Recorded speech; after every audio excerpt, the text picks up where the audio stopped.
Velkommen til anden søndag i advent. Anden søndag advent. Ja, Ja. vi sidder her igen. Skal vi kigge på det? Det synes jeg. Vi har... det er også ekstra meget nu. Ja. Nu har vi ligesom været i gang.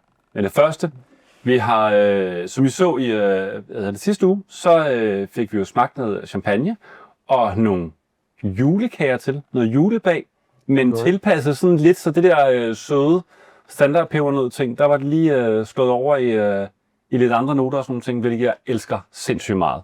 Jeg har fået et par stykker ekstra her bagefter, så vi var færdige med at optage. Det er ikke nogen hemmelighed. Det smager virkelig, virkelig godt. Så jeg glæder mig vanvittigt meget til, hvad vi skal have fat i den her gang. Ja. Anden søndag i advent, og vi skal have åbnet en ny låge på den her kalender. Skal vi prøve Skal vi gøre det? og se, om det kan lade sig gøre?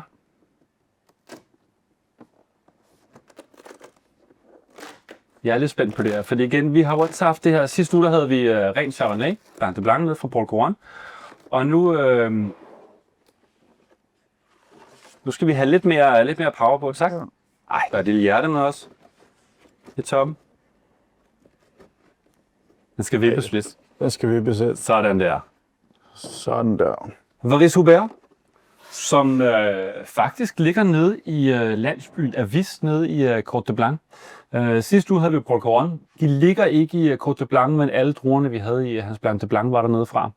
Og vi er i samme område, men den her der er også lille Pinot Noir i os. Vi har 60% Chardonnay, og så har vi 40% Pinot Noir. Og Pinot Noir, det henter de oppe i Versailles-Versailles-området, så et vanvittigt lækker Pinot Noir-område. Og så Chardonnayen er fra Côte de Blanc, primært fra Avis faktisk. Og twistet ved den her, som vi har med i den her søndag advent her, det er, at der er fadlæring på. Så normalt de fleste champagne, de ligger egentlig på store ståltanke og ligger og lagrer, indtil de kommer på flasken. Og så en gang imellem, så bruger man nogle egetræsfad, og det har man gjort i tilfælde her, men ikke på Pinot Noir, fordi at det er ikke altid Pinot Noir fungerer lige godt med fadlæring. Der har det fint bare stå på de her ståltanke, men Chardonnayen har ligget 6 måneder på egetræsfad og fået lov til at trække noget smag og noget kraft ud af fadene her. Så nu stiger vi en lille smule i intensitet. Fedt. Glæder mig. Vil du have lov? Ja, igen. Igen. Så kan jeg, finde glassene frem her. Faktisk så, hvis nogen af jer kan genkende den en lille smule, så for, jeg tror det var tilbage i 19 eller sådan noget, mener jeg, der havde vi faktisk Varis Hubert med i champagnekassen. Og det var en ren Chardonnay og en ren Pinot Noir, vi havde med der. Så lidt et mix mellem den her. Udover det kan jeg fortælle, at vi har et sukkerindhold på 3 gram, så vi er nede i ekstra bry. Ikke specielt meget. Også på grund af, at fadlæringen giver relativt meget smag til champagnen også, så vi behøver ikke så meget sukker. Og så har den fået lov til at ligge og lagre siden høsten er 21 på den, og så med reservevin fra 20 og 19 også. Tusind tak. Det der fad, ikke også engang, når det lige får lov til at komme med i. Jeg elsker virkelig den næse på det. Det giver lige sådan en ekstra dimension til det også. Der kommer noget mere fedme og noget mere fylde på, og så lidt mere kompleksitet. Jeg synes faktisk tydeligt, at man kan fornemme fadet i den her, ikke? At du får de der egetræsnoter, du får lidt vanilje, og altså også, nu siger jeg, en lille smule, den bliver sådan lidt smørret i det også i næsen på en måde, ikke? Får lige noget... Men det er jo faktisk sådan, hvis du har en moden, en ældre Blanc de Blanc, der Chardonnayen får også de her noter, men det bliver bare fremskyllet en lille smule af fadet også. Det er også derfor, man typisk bruger fad på Chardonnay, og ikke lige så meget på Pinot Noir. Fordi det harmonerer bare bedre med den der friskhed og den der syre, du har på Chardonnayen, og så med det her lidt mere tunge fad, som der kommer oveni. Det giver lidt bedre balance. Jeg kan også lige sige, mens den lige står åben sig en lille smule. På de her kort, som I sikkert også har set, så står der jo også lige en lille smule selvfølgelig omkring champagnerne, som vi også sidder og snakker om nu. Men der står også lidt mere historie omkring de forskellige champagnehus, som vi har med. Bare sådan, så man kan sidde og nørde lidt mere ned i dem. Men vi er jo ikke så meget som for selve historien. Det er ikke derfor, vi sidder her. Vi er for at smage på champagne, og for at smage, hvad der passer til. Men lad os lige prøve at smage på det. Skål.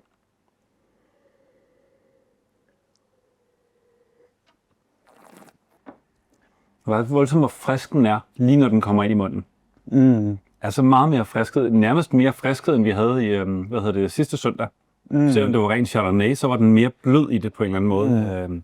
I forhold til Man kan også mærke, at den har lidt mere krop, den her. Ikke? Den har lidt mere tyngde, og lidt mere viskøs på en måde. Ikke? Jo. Der kommer lidt mere krop på, som du siger. Der kommer lidt mere bredde og lidt mere fylde på, og samtidig med den her ret markante syre, synes jeg, der kommer i starten på paletten, ikke også? Og så fylder den ligesom munden ud efterfølgende. Altså her, der vil jeg sige, sidste uge, der havde vi noget kom til, og vi havde lidt trøffel også indover og sådan ting. Ja. En hasselnødder på en af dem, så jeg er ret spændt på, hvad du vil køre til den her, som har lidt mere både friskhed, men også vaniljekranse. Den her, der kører vi vaniljekrans. En vaniljekrans igen, altså en smørbaseret småkage, for at give noget fedme. Den er lavet med en lagret parmesan.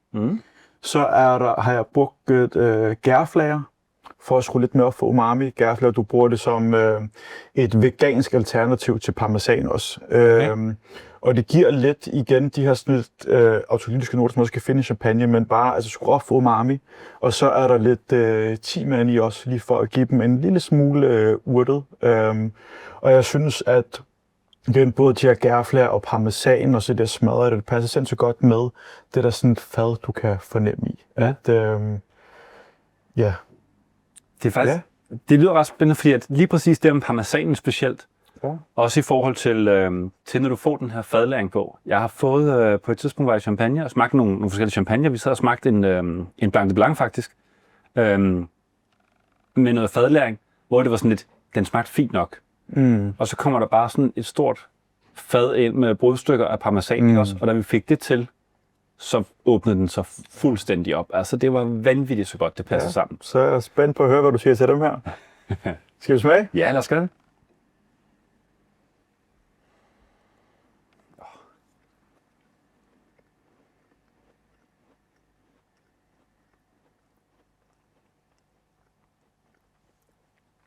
Parmesan er det første, jeg får. Det kan smør, parmesan. Men det der... de der gærflager, jeg har aldrig tænkt over, om jeg egentlig har fået det før. Det har jeg nok. Men jeg kan godt fornemme det. Det kommer lige en lille smule bagefter, og så også den her timian, som ikke er meget overdrivende, kommer også lidt på bagkant. Så er det sådan, det du siger, at parmesan, det er jo fordi, den er jo meget kraftig. Ja. Men jeg synes også, der er sådan et lag i det, som er meget spændende på en måde. Det smager sindssygt godt.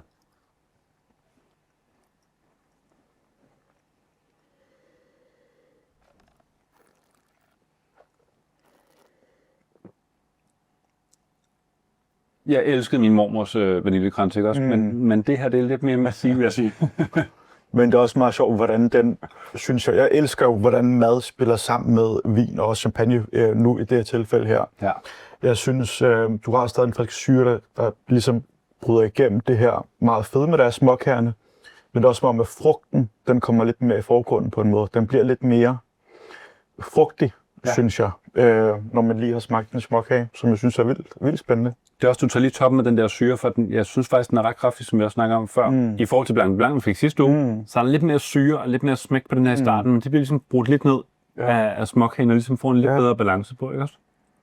Det fungerer sindssygt godt. Ja, sindssygt godt. Normalt sådan champagne som den her også, vil jeg jo sige, godt køre sådan nogle, igen lidt nærmest nogle lidt kraftigere forretter og sådan nogle ting, måske en lidt hovedret også. Og så kommer du med en vaniljekrans, der matcher op med det. Det er meget lækkert. Det gør noget. Jeg håber i hvert fald, som den oplevelse, jeg har fået, at, og tak for det, at I også får bagt dem her, inden I stikker næsen helt i glasset og smager på det, fordi at kombinationen af det her, det fungerer virkelig, virkelig godt. Alternativt kunne man faktisk til at tænke på, man kunne i princippet tage de her småkager, eller hvad vi skal kalde dem. Vi må finde på et nyt ord i stedet for småkager til dem, tænker jeg.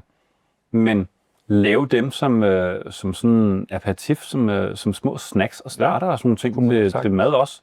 Fordi igen, det renser, og det giver en ret god... det giver en god fornemmelse i munden, inden man skal i gang med at spise et eller andet. Så kæmpe anbefaling.